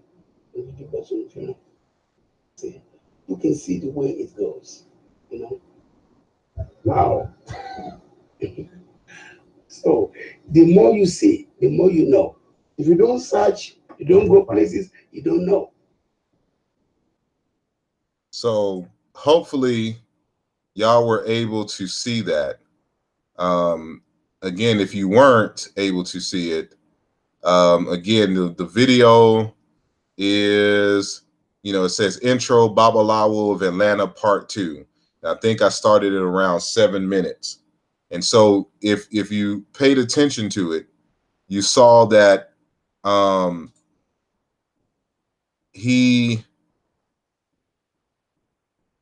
me skip here. Okay, so you saw that he had a calabash or something, you know, this device in his hand that was laid flat. Now he called to it and invoked it and told it to rise in Yoruba.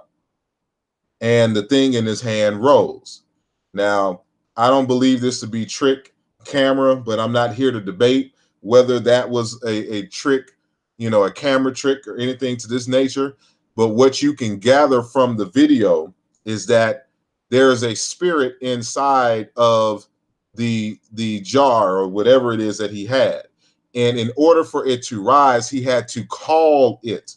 He had to activate it by voice. And because he called it, he invoked it and commanded it to do something, it did it. And that's the important thing that I want y'all to get, you know, from this conceptualization of what a god is. A god is invoked, which is why, you know, the Egyptians were careful on who knew their names, their real names. Because if you know someone's name, if you know certain words of power, certain heka, which also means to call, you can possess them and make them do things against their will. You know, at least that's the belief. So I'm just the messenger right now. I'm not arguing for whether this is, you know, accurate or not, but this is at minimum the belief. And so I see Amin-Tahuti, he says, so is it accurate to say that we are our souls? Your name is your soul. The word for soul and name are the same. That's all it is. Your soul is your name. But I'm going to move on now. So, and so I have nTr here in alternative etymology, and now I'm going to try to go through these a little faster so I can wrap up. And so I want to argue that, you know, so we got that variant of the word nTr, a source meaning to do, to make things happen, coming from the same root that gives you words for speech. It is a power when it pertains to a person or a spirit. It is one that is powerful, the one that has the ability to make things happen. And so, or is that which is invoked, that which is called upon to do a certain task, you know, in the diurnal world. And so, but here's another alternative, you know, to at least one variant of the word nTr. So what I want to propose here is that there's a relationship between the color red, the physical liquid of blood, and there is a derived notion of life, existence, of being as a result of this concept of life. So we all know that blood is life. If you lose too much blood, you die. You know, it's like oxygen, it's like breath, you die. You know, blood is essential. Blood is life. And so, you know, I can transfer my life force through my blood and give you a blood transfusion. and save your life. And so we all understood from the earliest of days that we can't lose a lot of blood. Blood is life. And so they become synonymous in African languages. And so in the Chiluba language, you had this word moyo or moyi or muoyo, which means heart, life, spirit, soul, courage, will, desire, purpose, inclination, feeling, mood, thought. But the real root is the word for heart. And so from heart comes all these other derivatives. A cognate for that is in isiZulu, it's called umoya, air, spirit, soul, wind, breath. And that's because words for heart are also words for liver and words for your respiratory system. So it has to do with all your major internal organs in the early African languages. So while we separated, we have different words for spleen, for liver, heart, and your lungs. The early Cyena-Ntu speakers, they use the same word for all three. So, and then you have derivatives of that. So with the word for lung comes the word for air, soul, wind. So this is how the word for spirit becomes associated with wind, or at least one way. It comes the same way twice via another path. But the cognate in the tree language is mogya, which is blood. So from heart to blood. In the Hausa, ja, red, tree, ogya, fire, and fire being red. In the Yoruba language, eje, blood, lifeblood. The je, the y, and the w sound in Yoruba interchange. So you have iye, survival, salvation, life. And we have iye, or iya, mother. So for all y'all in the Yoruba tradition, and you hear about the iyami, those divine mothers, of the village, that comes from that same root. But ultimately it comes from a root meaning heart and blood. And so from there, they did some semantic shading, and became word for life, survival, and mother, one who brings life. But in the Mande language, they say Gioli or Gioli, blood. In Lingala, Makila, blood. In Middle Egyptian, the word for heart, hearty, heart and chest. In the Hausa language, Kurji, Ji being a suffix, chest. In the Yoruba, Okan, meaning heart. All of these are the same word, except the words starting from the Yoruba going up, they lost the second syllable that you see here, which were originally suffixes for parts of the body. So that's how we know it started off as heart first. And then from heart came blood, and then from blood came red, and then from blood came life. So with that said, in the ancient Egyptian language, we have nTr, and another form, nTr, heart of a king, of a god. And then we have the word tur, blood, red liquid. And then chur, blood, red liquid. And then, of course, nTr, God, spirit. So remember, if we go back here, in moyo, heart, life, spirit, moya, spirit. But all this comes from blood and air. And so it's the same thing here. It's the same line. nTr, heart, chur, blood, red liquid. And then nTr, God, spirit. So it's all the same. So we get the word twice in the Egyptian language from two different roots. And so they all kind of conceptually and linguistically merge together. And so no, the Egyptians didn't call themselves black for Amen-Tehuti. And so now we're going to go to the last phase, in which the nTr is a cloth. And so in front of the temples, you would see back in the ancient Egyptian days, the poles with the flags, at the top, and so that was the symbol of a god. But you find these also in West and Central Africa. And so I'm reading from, an excerpt from the book. So the combination of a piece of cloth and a pole to represent an aspect of the spirit world is pretty widespread in traditional Africa. An example can be seen in Nigeria and Benin among the Yoruba, Igbo, and the Fan respectively, as it regards the medicine men, the diviners, or the Awo, who travel to do consultations in the villages and who advertise by a distinct mark.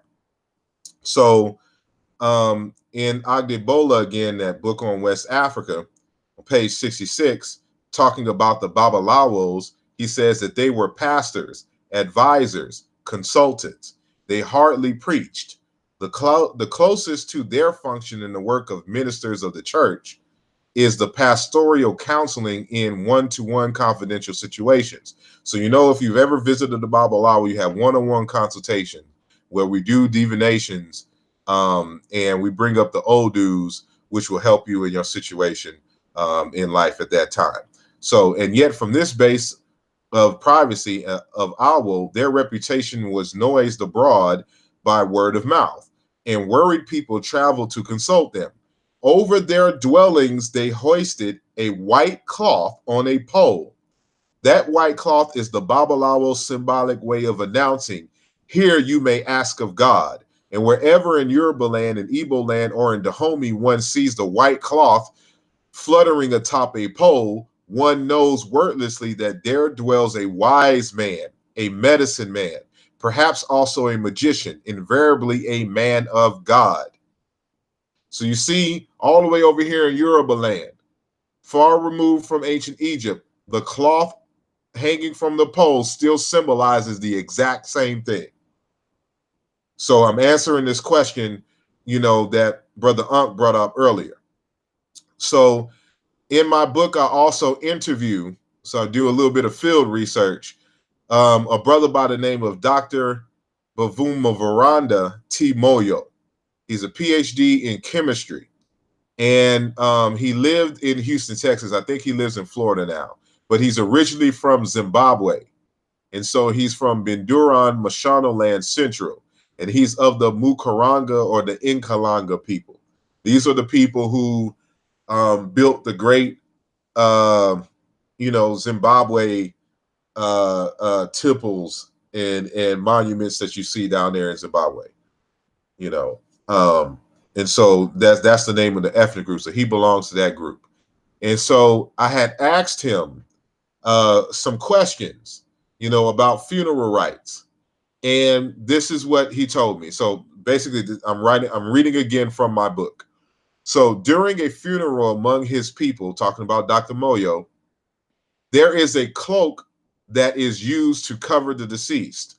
This cloak has fringes on the edges, which are torn off into strips and tied around the head of the family members of the deceased. Before the final burial, the pieces of the cloak are then collected and buried with the deceased as vortives. The Sorira, or the best friend of the deceased, carries out this procedure. I, meaning me, was informed that Dr. Moyo has also seen these strips of cloth, often red in color, tied to a pole and hoisted, just like what we saw in Nigeria. This was to let everyone in the village know that there was death in the homestead. The name of this cloth, according to Moyo, is Muchira or Inchira.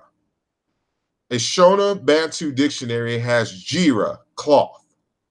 So without him even knowing this, Muchira or Inchira are Netcher, because remember, Netcher is the name of the cloth or fabric. It's some linen fabric, and that's what is wrapped around the pole and what was hanging from the pole in the earlier renditions of the word Netcher that I showed you in the beginning. So all the way here in Southeast Africa, in Zimbabwe, you see Netcher associated, the flagpole associated with ancestors, the gods, the spirits. And so in this, there's an article called The Regalia Associated with ATR, which is African Traditional Religions. And so in there, he says Jira Machira for the cloths. And so he said that the Muzimu, the Mashave, these are names for spirits. These are guardian spirits. These are guardian spirits that possess mediums. They possess people and own one or two pieces of Machira, Netcher cloth. Again, Machira associated or Netcher, because remember he uses Inchira or Muchira, but in this text they use Jira and Machira.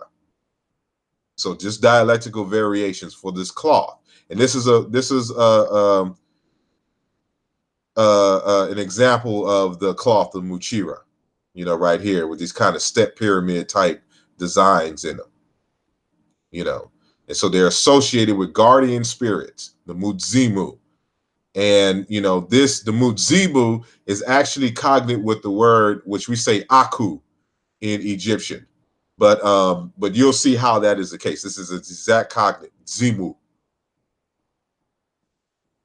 And so in Agdebole, again, in a separate article, they talk about, we're back in Benin now.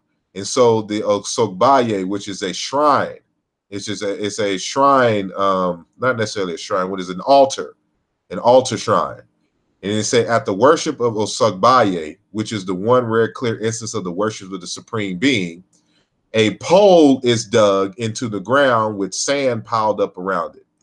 By it is placed a coconut rubbed with a mixture of orhue, or white chalk. I don't know how to pronounce that, so I know I'm murdering it, all you Benin people. And a separate piece of orhue. A white piece of cloth is tied to the top of the pole. It is not only to the supreme God that the white chalk is offered, but the white chalk is offered to all deities. It is also used in ritual worship to Urha, ancestors. So again, a white piece of cloth tied to the top of a pole. Exactly what we see in ancient Egypt, you know, around their shrines.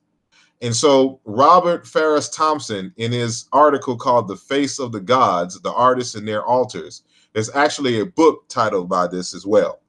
And so he talks about the Suriname in South Africa, South America, the Njuka and Samaka people who were brought over here, of course, from the Congo into South America. And so they brought with them their traditions. And he's talking about these flags, these cloths tied to the top of poles that are used as altars to the deities. And he says these flags are honored heroic ancestors who heard the guns of war, who successfully fought for liberation from plantation slavery in the 18th century. The Congo used flags to spiritually capture the wind. Their word for flag also carries meanings of wind and spirit, a banner waving in the breeze that represents an honored ancestor. So from ancient Egypt to Nigeria, to Benin, to Congo, to Zimbabwe, we are seeing the same cultural phenomenon. And so I would argue that this is the case because they, again, belong to Cyena-Ntu. They all belong to the same Ntu family.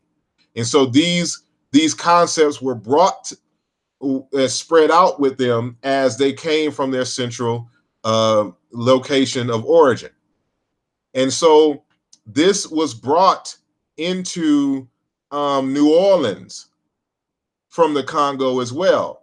And so instead of the poles, we used umbrellas and we attached the strings, the cloth representing the ancestors on the umbrellas. So you're seeing netcher. These are used in the jazz funerals in New Orleans. And the flags representing spirits and things also exist in Haiti. I meant to put that into this presentation, you know, for the Loa. And so, you know, it's all related. And so I want to say this is my last slide. And so with Kendrick Lamar's video, you know, All the Stars, we see this last scene with Kendrick Lamar in the center in front of these tall, these four goddesses who are double or triple his size. But behind him, you see these poles with the flags on them, the cloths. Also in water. Why is the water important? This is why I mentioned this earlier. And so you see the netchers. These are four netcherus or netcherites or netchereets for the plural feminine. You know, these are goddesses, the netchers. and he has the symbols of the netures right behind him.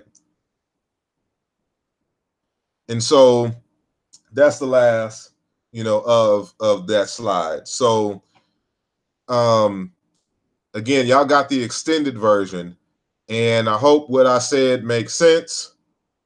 And I'm gonna stop sharing at the moment, and so you can see my grizzly face once more. And so I'm looking in the chat and seeing if there's any questions or anything to that nature. It doesn't look like it at this moment, and I know there's a slight time delay. So so if anyone has any comment or question while I'm on, I know we've been here for about 2 hours now, and so it doesn't look like whoever came on my panel dropped out. So Brother Unk is gone, so no one's on the panel, so it's just me. So if any of you have any questions or anything to that nature, please hit me up in the chat right now, because if I don't have any questions, then I will end this. But definitely comments and questions in the below in the comment section. So Lionel says, my little girl says you're a good teacher. Well, tell her thank you. And and thank you to all you who learned, who listened, for 2 hours straight of me jibber jabbing about Nether and Cyena-Ntu in Africa and all that black stuff, that a lot of people like to run from. So, let me see. What's the best method to learn Meta Nether? I would say go to metanether.com, MDW, I think, -NTR.com, and sign up for one of Wujawu's of the Seshu Meta Nether group, his course. And so there's a group on Facebook as well. I'm sure somebody in the chat can give you more information, because there's a few of the students / teachers in that group who are in the chat right now who could tell you. So I would recommend that you learn through our good brother Ujawu, and there's other people. There's like Brother Banachi, there's Sister Dr. Raketi Amin, there's Mfudishi out of New York. If it's depending on where you live and you want something a little bit more personal and one-on-one, if you live in those areas. But online, Ujawu is holding it down. And so I appreciate, again, thank you for everyone. I'm trying to scroll and see if there's any questions. Based on the connection between the current and classical African languages, is it possible to revive the language of ancient Kemet? And if so, what progress has been made thus far? There's actually a group of us, which includes Brother Ujaru, Dr. Raketi Amin, Jean-Claude Mboli, who I mentioned earlier, Dr. Cambone out of Ghana, Dr. Mario Beatty of ASCAC, who I mentioned earlier, and a few other individuals who were involved in the process of Dr. What's his name? Rashad Kamal out of Chicago, and the Kemetic Institute, out of there. We're all in a group, and we're going through that process of trying to revitalize the ancient Egyptian, Middle Egyptian language. So that work is being done, and we're at the beginning stages of that. So not much progress on our end, but there seems to be other groups, especially some French-speaking African groups, that have been trying to do it as well. So I don't know how far they've gotten in their cipher, but for us, we're for the most part just getting started. We just had a conference, our first conference last year in Chicago, I think sometime around October or something like that. So what do I think of Shaka's assessment of Set? I can't answer that because I haven't heard his assessment of Set. So I really can't answer that. I'm sorry. me see. It's cool to be black and nerdy. Damn right. Yeah, he put in there seshmetanetcher.com. So that's from June Money, seshmetanetcher.com. Yeah, so I totally messed up the link earlier. So listen now, it's seshmetanetcher.com. And so I'll put the link in the comments or in the description a little later. Yeah, the Europeans consider so-called Israel to be the Holy Land and not Egypt. In your opinion, I was wanting to know, why do Europeans consider so-called Israel to be the Holy Land and not Egypt? Because Europeans are associated with Israel, and every group has a right to decide what they think is holy or not. And so, they don't have to say Egypt is holy. Egypt don't have to be holy. Why not? Why not Zimbabwe? Why not South Africa?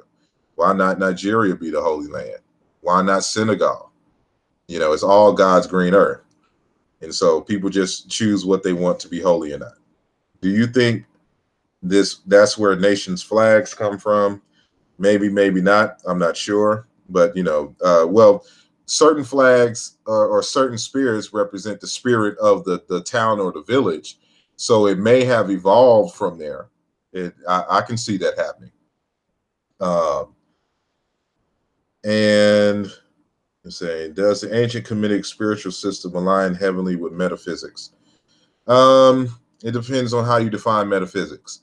So my understanding of metaphysics is just talking about a set of books that comes after the I think it was Aristotle's set of physics books.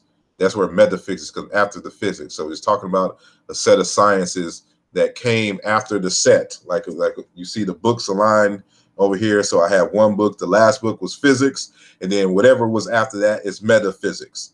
It's not what everybody thinks metaphysics is. And so it really depends on what you're talking about in terms of metaphysics.